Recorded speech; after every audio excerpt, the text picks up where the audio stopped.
일로 오세요.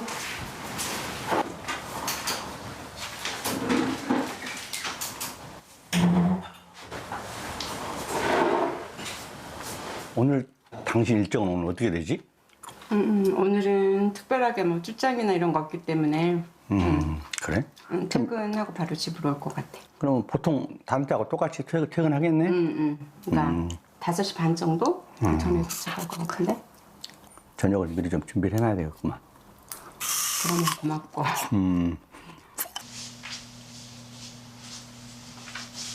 62세 홍환기 씨의 하루는 교장 선생님인 아내의 출근 시간에 맞춰 시작됩니다.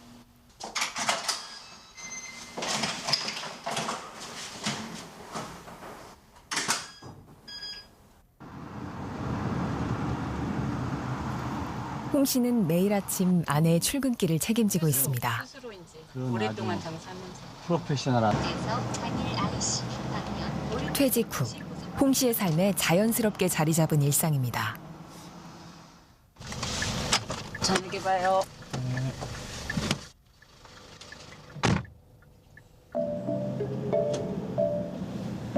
아내를 데려다주고 집으로 돌아오는 길.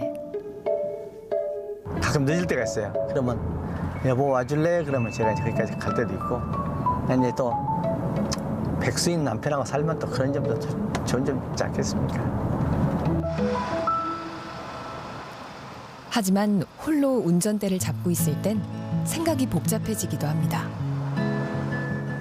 내가 현재 있는 위치에서 내가 지금 이게 퇴보하는 건가 뭔가 진전이 있는 건가 가끔 스스로도 의구심이 생길 때가 있고 그래요.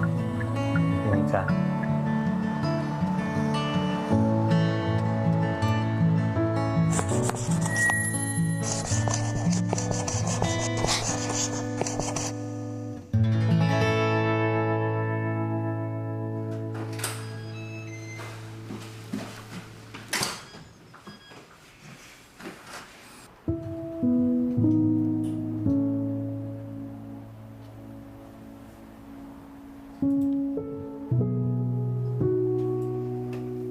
집에 돌아와 컴퓨터 앞에 앉는 홍환기 씨.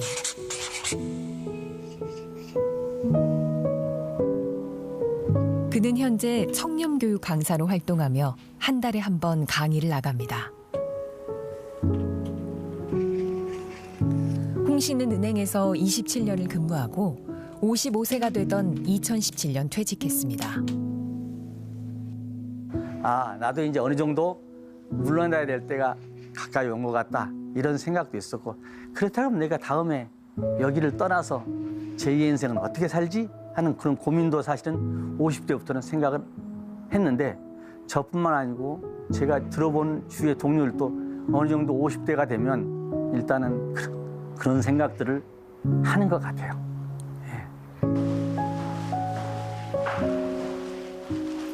자발적 퇴사였지만 막상 현실은 생각과 달랐습니다. 퇴직할 때는 편한 마음으로 나왔는데 그게 3달이 안 갑니다. 일단 부담이 오고요. 일단은 가족들한테도 사실은 가족들은 동의를 했으니까 제가 조기 퇴직을 했습니다만 조금 미안한 느낌이 있어요. 홍 씨는 결국 보험회사에 들어가 영업 업무 3년. 퇴직한 은행에서 촉탁직으로 재고용돼 1년을 더 일했습니다. 운이 좋은 게 뭐냐면 60세가 넘으면 그것도 법정 연령입니다. 위촉직이지만 그것도 법정 연령에서 60세가 넘으면 뽑지는 않습니다. 그래서 마지막 그 1년 동안 상당히 행복하게 운 좋게 근무할 수 있지 않았나 싶은 생각이 듭니다. 한 직장에서 50대 중반에 퇴직하고 이후에도 더 일할 수 있었던 홍 씨는 실제로 운이 좋은 편입니다. 우리나라 근로자들이 가장 오래 근무한 일자리, 이른바 주된 일자리에서 퇴직하는 평균 연령은 49세에 그칩니다. 법에 규정돼 있기 때문에 다른 일이 없으면 정년은 지켜줘야 된다라는 게 맞는데 다른 사안을 만드는 거죠. 뭐 구조조정, 정리해고, 뭐 조기퇴직, 뭐 여러 가지 이름으로 정년제를 가지고 있는 기업이 20%에 불과하고 그 20%의 기업에 종사하던 사람도 정년을 채운 사람 비율은 절반을 넘지 못할 것이다라고. 틈날 때마다 집 근처 서점을 찾는 홍환기 씨. 정년 이후의 경쟁은 퇴직 이전보다 더 치열합니다. 쉽지 않습니다. 쉽지 않습니다. 이게 결국은 누가 손발해 주는 거잖아요. 손발해 주는 거니까 냉정한 이것도 시장입니다. 어떻게 보면 제도권보다 또 더할 수도 있어요, 사실은. 정년 이후에도 일하고 싶어하는 이들은 홍 씨뿐만이 아닙니다. 1962년생 홍 씨는 1차 베이비붐 세대로 분류됩니다. 1955년부터 63년까지 전쟁 직후 태어난 700만 명. 이들은 지난해 정년 60세를 넘어섰고 올해부터는 그 다음 64년부터 73년생까지 2차 베이비 부머 세대의 은퇴가 시작됩니다. 이들은 1차 베이비붐 세대보다 250만 명이 더 많습니다. 전체 인구 6명 중 1명이 순차적으로 정년을 맞이하게 된다는 얘기입니다. 이제는 정말 그 고령 인구 차원에서 보면 먹고 사는 문제가 그냥 다가왔고 그 고령 인구 비율은 이제 국민들 전체에서 차지하는 비중 중에 훨씬 높아졌고 하니까 당연히 예전보다는 훨씬 더 체감도가 높아질 수밖에 없는.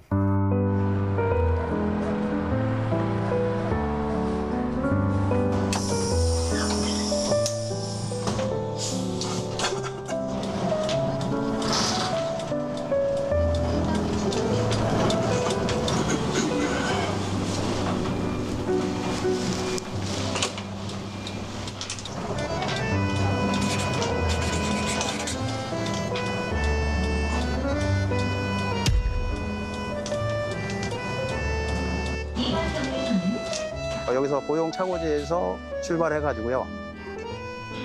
광명경찰서 지나서 구로역 지나서 신도림 쪽으로 해서 그러니까 노선 한 번 이렇게 하는 게 얼마나 걸린다고?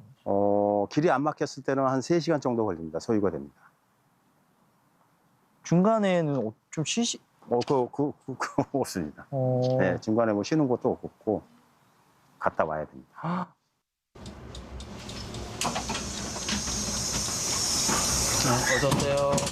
환승입니다. 어서 오십시오. 어서 오세요.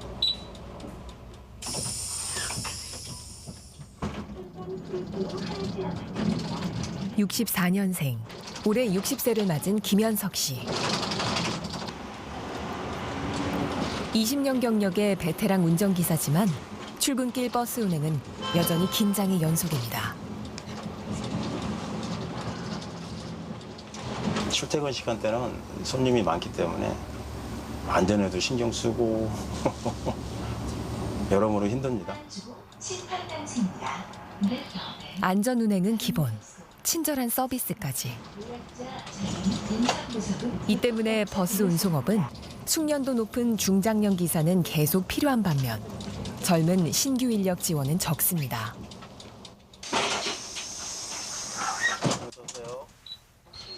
손님을 이렇게 태우고 또 하차하고 승차하고 가는데 신경이 엄청 쓰이거든요. 그리고 하루에 몇천 명씩 이렇게 승하차하고 그러니까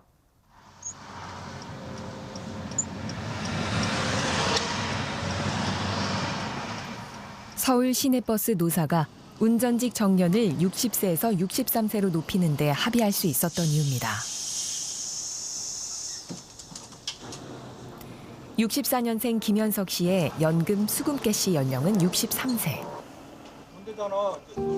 김 씨는 정년 연장 덕에 연금을 받을 때까지 일할 수 있게 됐지만 온다고 하긴 하는데 동갑내기 다른 64년생들은 당장 눈앞에 소득 절벽이 펼쳐집니다. 그러니까 올해로 정년 60세. 하지만 연금 수령은 63세. 정년을 꽉 채워 일하더라도 3년의 공백이 생기는 겁니다.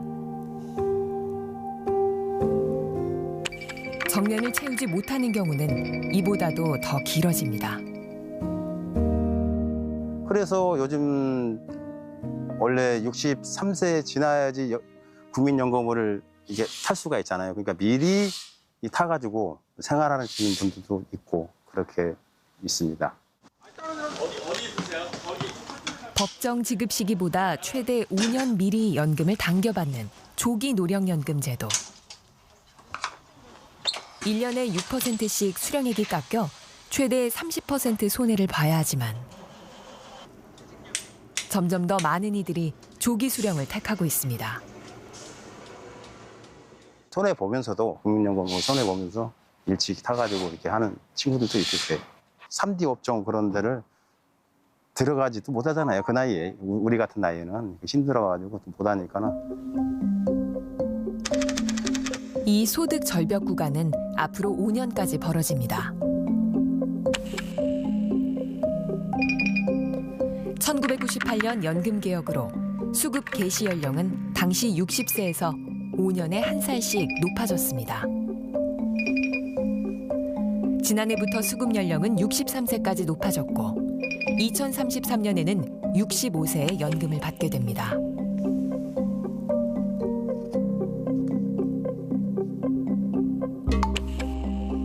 출생 연도로 보면 김현석 씨를 비롯한 61년에서 64년생은 63세에 연금을 수령하고 65년에서 68년생은 64세, 69년 이후 출생자는 65세에 연금을 받는 겁니다.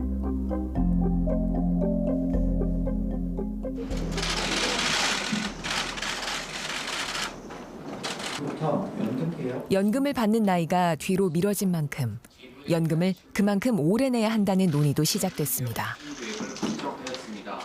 현행 59세인 가입 상한 연령도 고령자의 고용 여건 개선과 병행하여 장기적으로 그 인상 여부를 검토해 나가겠습니다. 하는 등 수익률을 개선해 국민연금 의무가입 연령을 현행 59세에서 64세로 높이는 방안을 검토하겠다는 겁니다. 연금을 받는 것도 내는 것도 더 늦어진다면 일이라도 더 늦게까지 할 수 있어야 한다는 지적이 나오는 이유입니다. 연금 관련해서 좀 선생님의 상황을 좀 얘기해 주실 수 있으세요? 저는 개인적으로 이제 2026년 1월서부터 1년 조금 이제 1년 남짓 남았죠. 시작이 되는데 퇴직한 시점, 연금 개시 시점이 저 같은 경우는 3년입니다만 5년. 또 더 일찍 퇴직한 저같이 조기 퇴직한 사람은 더 길어지죠. 60세 퇴직할 수 있으면 다행이라니까요. 퇴직 못하는 더 조기 퇴직한 사람은 어떻게 할 거냐고요. 길게는 저 나이로 볼 때는 10년 아닙니까? 10년 동안 어떻게 삽니까?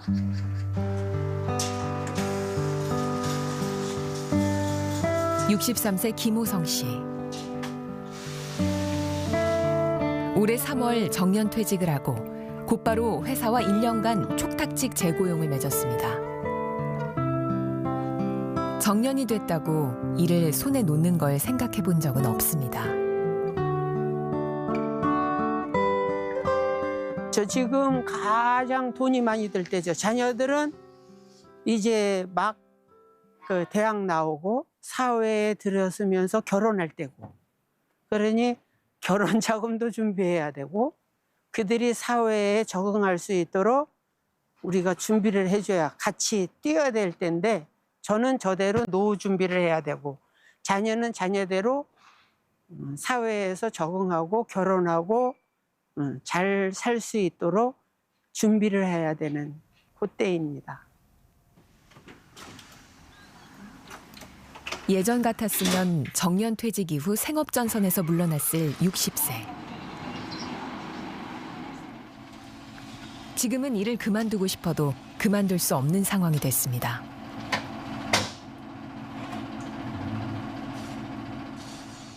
가족이 돌보는 시스템은 작동할 수 없다. 더 이상 그런 체계는 넘어섰다라고 하면 이제 자신의 노동을 통해서라도 소득을 벌충해서 생계를 영위해야 되는 거죠.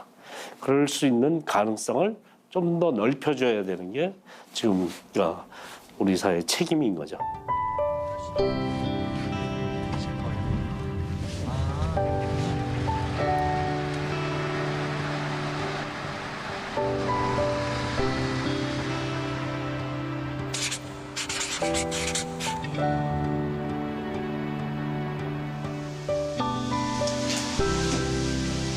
서울 구로구에 위치한 서울 50+ 남부 캠퍼스. 이름 그대로 50세 전후 중장년층의 구직 활동 등을 지원하는 곳입니다.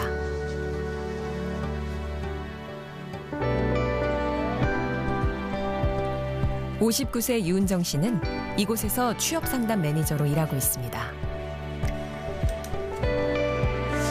상담사들 역시 중장년층입니다. 지금 상담센터에 취업 컨설턴트 6분이 계신데요. 그 중에 이제 대표를 맡고 계신 분이 62년생이라서 올해 이제 만 62세이신데 아주 열정적으로 근무를 매우 훌륭하게 잘하고 계시고요. 이곳을 찾는 이들이 하나같이 외치는 것, 바로 일하고 싶다는 겁니다. 나는 아직 건강하고 하고 싶은 일도 많고 할 수 있는 일도 많은데 나를 필요로 하는 데가 없다. 그래서 화가 난다 이런 말씀들 하시고요. 그리고 뭐 지원서를 뭐 여러 군데 넣었는데 뭐 서류조차 통과를 못한다. 그래서 너무 화가 난다. 어떻게 하면 좋을지 모르겠다. 이런 말씀들 좀 하시고. 실제 55세 이상 근로층 10명 중 7명은 장래에 일하고 싶다고 답했고 평균적으로 73세까지 근로를 희망하는 것으로 조사됐습니다.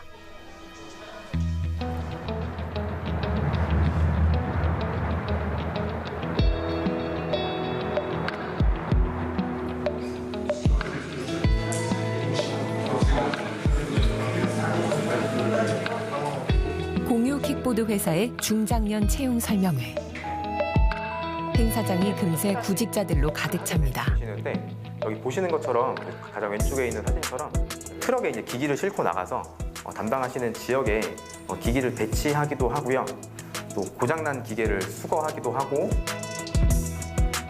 전동 킥보드와 자전거를 직접 거리로 실어 나르거나 수거해야 하는 일입니다.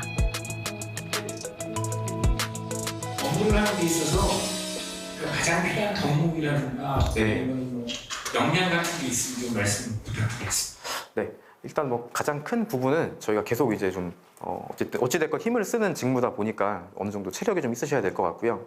사실 대부분의 직원이나 아니면 캠프를 이제 총괄하시는 캠프장님이 아마 지금 선생님보다는 좀 나이가 좀 적으실 수 있어요. 그래서 이제 그런 부분에 대해서 그 조직에 잘 적응해 주시면은 특별히 뭐 문제는 없으실 것 같고요.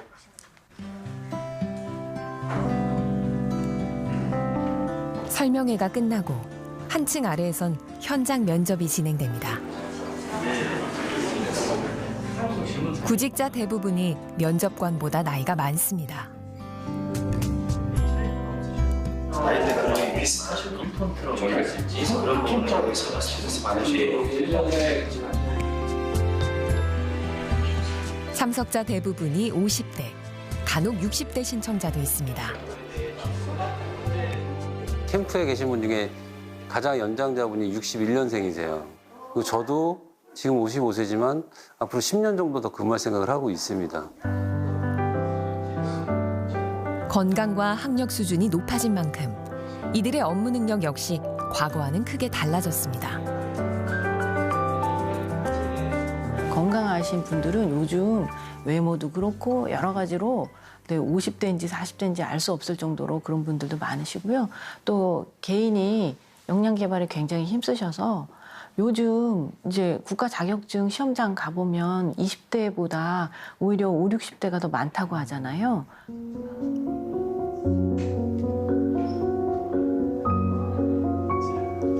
안녕하세요. 안녕하세요. 아이. 외국계 제약회사를 다니다 50대 중반의 정년을 마친 김가연 씨도 퇴직 후 가장 먼저 했던 일은 자격증을 따는 거였습니다. 방송통신대학을 다니면서 이제 교육학과를 졸업하게 되면은 평생교육사 자격증도 딸 수 있고요. 그리고 또 그거와 더불어 직업상담사 자격증을 같이 이제 딸 수 있었습니다. 또 이런 공공기관에서 일하려면 컴퓨터 스킬이 좀 있어야 되고 그래서 이 컴퓨터 활용 능력 자격증도 별도로 제가 따로 취득을 해서 어디다 이력서를 내더라도 컴퓨터 활용 능력이 있는지 여부를 항상 묻거든요.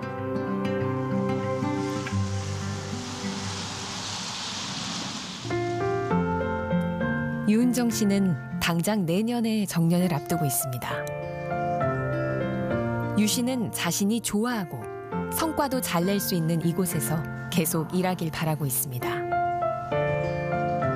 중장년의 그 노동시장 자체가 굉장히 힘들고 낙타가 바늘구멍 들어가는 것보다도 어렵다는 걸 저는 누구보다 잘 알고 있기 때문에요. 제가 이 몸담고 있던 곳에서 제가 하던 일을 계속할 수 있는 것 자체가 저는 축복이라고 생각하는 사람이기 때문에 저는 급여가 조금 삭감되더라도 재단에서 불러주면 다시 올 겁니다. 현재 정년 연장을 비롯한 고령층 고용 논의의 핵심은 바로 이 주된 일자리에서 계속 일할 수 있게 하자는 겁니다. 주된 일자리를 떠나서 새로운 일자리를 잡았을 때 그 새로운 일자리에서의 임금과 후생 복리는 주된 일자리의 절반이 안 된다는 것입니다. 이제 그런 측면에서 임금 체계 개편을 통하여 이분들이 정년 60세, 나아가서 정년 65세까지 안정적으로 일을 할 수 있게 된다면 기업의 입장에서도 일의 업무 연속성상의 측면에서 많은 생산성 증대가 있을 것이며 이분들도 익숙한 일을 계속 할 수 있는 기회가 주어지기 때문에 업무에 대한 보람도 가지게 됩니다.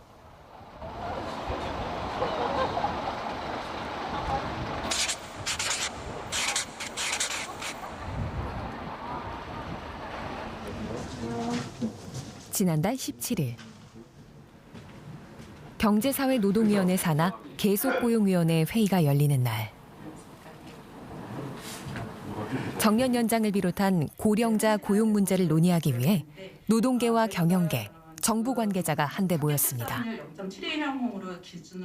시간은 충분하니까 노동계 먼저 발제를 해주시고 경영계 발제를 들어가도록 하겠습니다.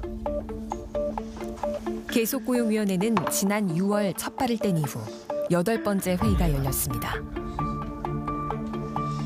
국민연금 가입 연령 상향 등 정부의 연금개혁 추진과 맞물려 관련 논의에 속도가 붙고 있습니다. 베이비 부머 세대가 이 2024년 올해부터 이제 법정 은퇴에 이제 진입하게 되는데 이에 따라서 이 향후 이제 경제 성장률이 이제 하락하는 것으로 추정. 사회적 대화를 이끄는 경제사회노동위원회는 늦어도 내년 1분기까지는 합의안을 마련하겠다는 입장입니다. 관심이 높고 또 국민연금 논의가 지금 진행이 되고 있기 때문에 저는 이것에 대해서는 속도를 늦추기는 좀 어렵다.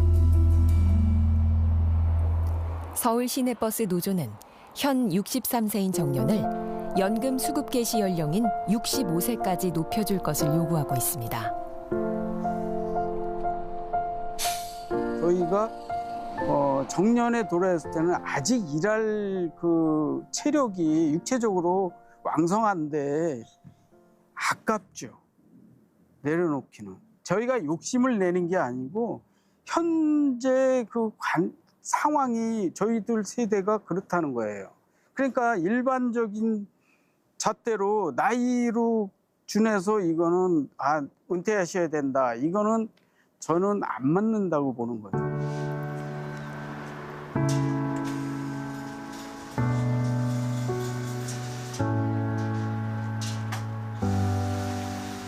(63세) 정년퇴직 이후 회사와 재고용 계약을 맺은 김호성 씨. 버스 운행 업무는 이전과 똑같지만 급여는 삭감됐습니다. 똑같은 업무를 처리하고 사실은 더 베스트 드라이버이기 때문에 더 잘하는데도 불구하고 나이가 들었다는 이유 하나로 월급은 5%씩 삭감이 되기 때문에 나중에는 최저임금에 도달하기 때문에 이 부분은 엄청난 개인에게나 그 가정에게 큰 충격이 온다.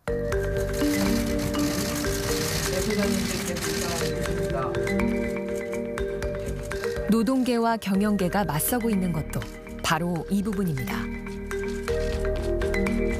정년 이후 새로 계약을 맺는 재고용 방식은 처우가 급격히 나빠지고 고용이 불안정해지기 때문에 입법을 통해 정년 자체를 연금 개시 연령만큼 연장해야 한다는 겁니다.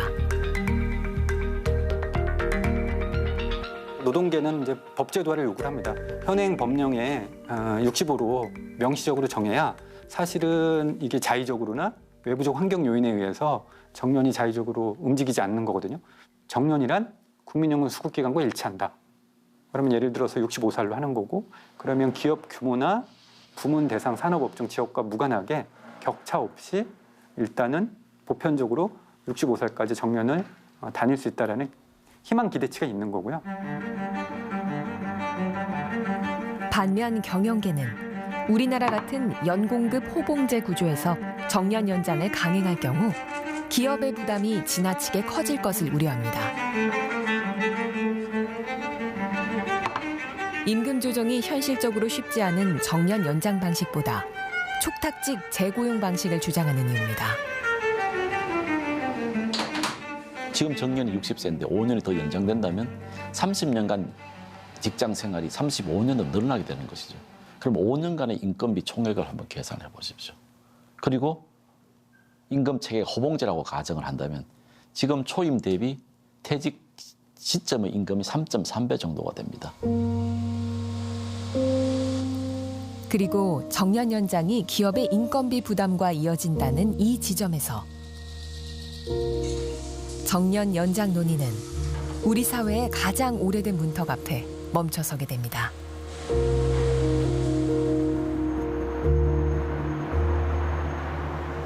좀 확 봐야 받을 수 있지 않아?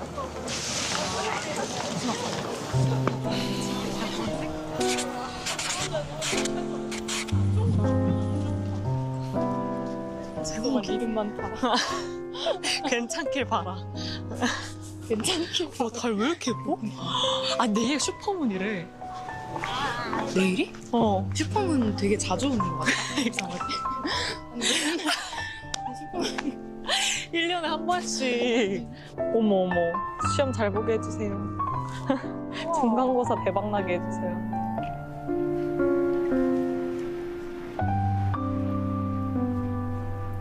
올해 대학 4학년에 접어든 가현 씨와 지민 씨. 이미 취직한 또래를 보면 조급한 마음이 듭니다. 아무렇지 않게 지내려고 노력은 하는데 이제 아무래도 지금부터는 점점 이제 취업계를 내고 학교를 안 다니는 친구들도 주변에 생기고 그러다 보니까 너무 좀 뒤처진 부분이 있나?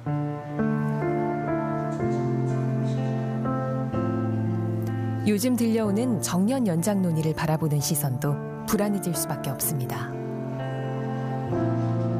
직급이 높아지고 나이가 차고 연륜이 높아질수록 이 사람들이 갖는 파이의 비중이 많아지게 되잖아. 사실 우리는 처음이니까 어떤 걸 가져가는 게 적은데, 근데 만약에 이 사람들이 이제 정년이 늘어난다고 하면은 뭔가 크게 상관이 있을까 싶으면서도 어쩔 수 없이 생각이 되는 거지. 내가 먹을 파이가 이 사람의 정년 연장으로 인해서 줄어드는 게 아닐까.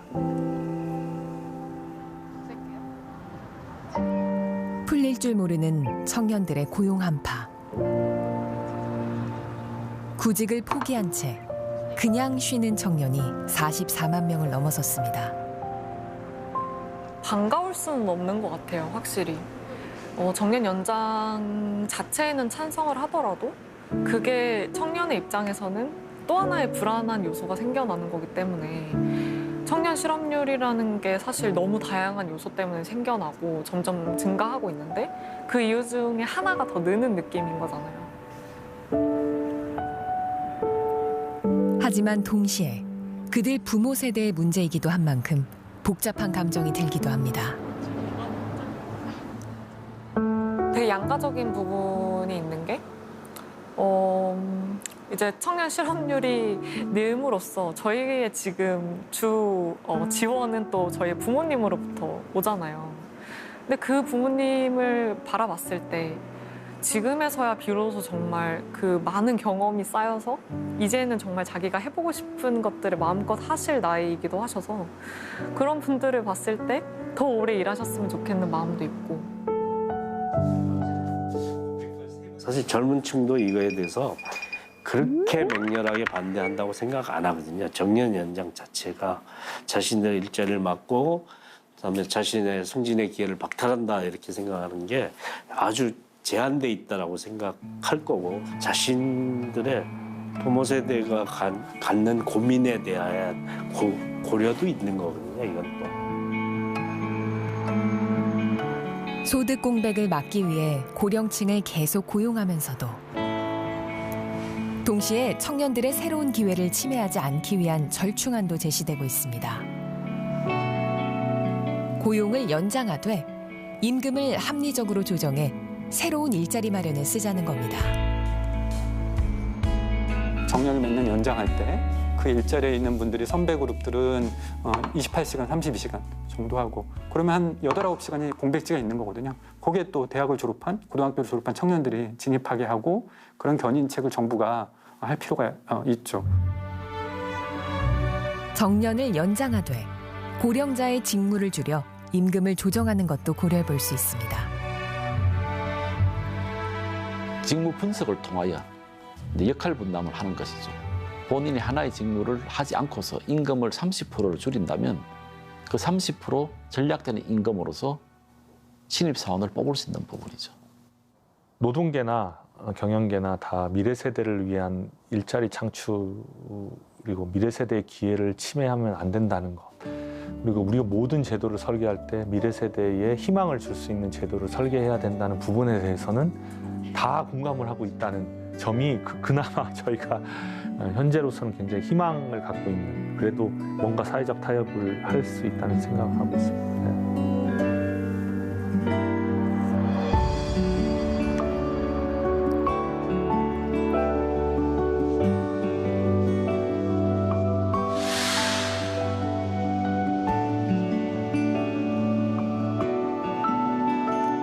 경기 성남의 신축 공영주차장.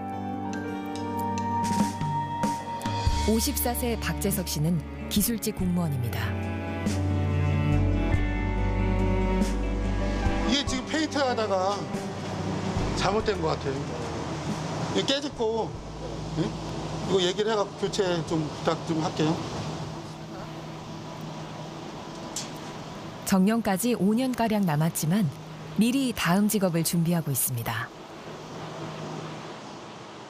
보면 일을 놓으니까 60대 제대할 때는 되게 건강해 보였거든요. 65세 넘어서 보면 선배들 보면 확 늙었어요. 70대 어르신처럼 보여요. 나가서 할 일이 없잖아요. 산만 열심히 타시기는데 그것도 1, 2년이지 그다음부터는 한 1, 2년 지나면 집에만 계신 거예요. 그러니까 움직이질 않으니까 건강이 급격히 낮아지고 사람 안 만나니까 우울해지고. 박 씨는 공직 경험을 살려 강사로서의 새 인생을 계획 중입니다. 60세 전 조기 퇴직할 생각도 하고 있습니다. 60대 넘어서 꼭 정년 연장이 아니더라도 새로운 직업이 있다 그러면 나갈 거 아닙니까, 자동적으로. 왜냐하면 연금 받을 때까지 일거리가 있어야 되는데 일거리가 없으면 나가라고 그러면 저 떠밀려 나가서 나 집에서 밥 먹어야 되는데 어떻게 합니까? 뭐 연장해달라 자꾸 요구할 거니까. 그럼 밑에 애들은 못 들어오고. 그럴 게 아니라 내가 갈 자리가 있으면 하루 1년이라도 일찍 돈 내고 자기가 나가고 할 거 아닙니까? 그렇게 되면 새로운 수요는 계속 들어올 수가 있고요. 우리나라에서 실질적으로 정년제를 적용하고 있는 기업은 20% 수준. 대다수의 고령자들은 정년을 보장받는 것도, 질 좋은 새 일자리를 찾기도 어렵습니다. 아, 뻔해요. 뻔하죠. 택배, 치킨집, 아파트 경비원. 안 할 것 같죠? 은행원 나와서 아파트 경비원 치고 있어요. 물론 그걸 제가 무시해서가 아니고 아직까지는 직장에서의 경험과 이런 노하우도 좀 있는데 지금 와서 거기다 쓰기는 단순 업무에 하기는 난 그렇다. 남성분들은 뭐 경비나 조경이나 시설 관리, 여성분들 같은 경우에는 뭐 홀 서빙이나 뭐 음식 조리라든지 아니면은 뭐 청소, 아니면 요양보호사 뭐 이런 그 데가 주로 이제 중장년층 분들이 좀 취업이 쉽게 되는 부분이에요.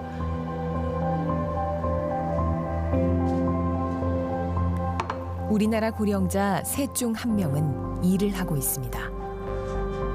OECD 회원국 중 가장 높습니다. 하지만 대부분 노동 조건이 열악하고 불안정한 일자리입니다. 질 낮은 일자리, 비정규직 일자리, 열악하거나 산업재해가 심한 곳에 일할 수밖에 없거든요. 왜냐하면 기업 입장에서 볼 때는 유능한 청년들이나 중년이 있는데, 성인이 있는데 고령자를 자기들이 고용할 유인이 없거든요. 3D 업무나 혹은 기존의 정규직이 이를 기피하는 일자리거나 여타 이유가 있는 거거든요. 그래서 고용률은 높지만 이 고용돼 있는 고령 노인분들이 좋은 일자리가 아니다.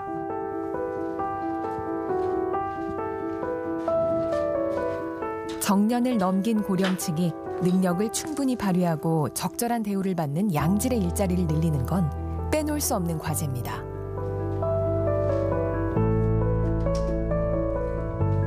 고령자의 노동시장, 그러니까 자기 주된 일자리 말고 나왔을 때 그 노동시장도 상당히 이제 소득이나 임금 수준이 좀 더 올라야 되는 거죠. 지금은 여기가 너무 열악하기 때문에 협상을 할 때 협상력도 좀 떨어진다고 생각을 본인들이 하는 것이고, 나가면 정말 절벽으로 떨어진다는 생각을 하는 것이, 고령자 노동시장의 환경도 확 올리는 작업을 같이 해줘야 그런 것들이 지금 이제 고령자 계속 고용의 환경을 입체적으로 높이는 모습이 아닌가 이렇게 생각합니다.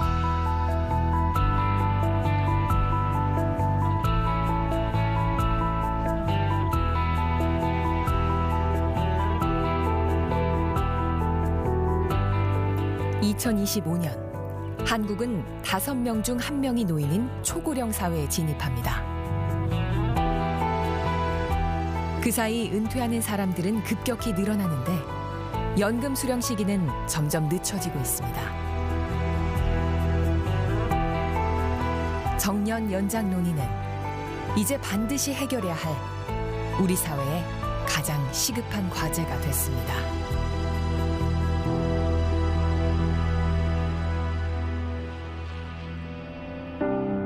치열한 삶 속에서 뒤돌아볼 시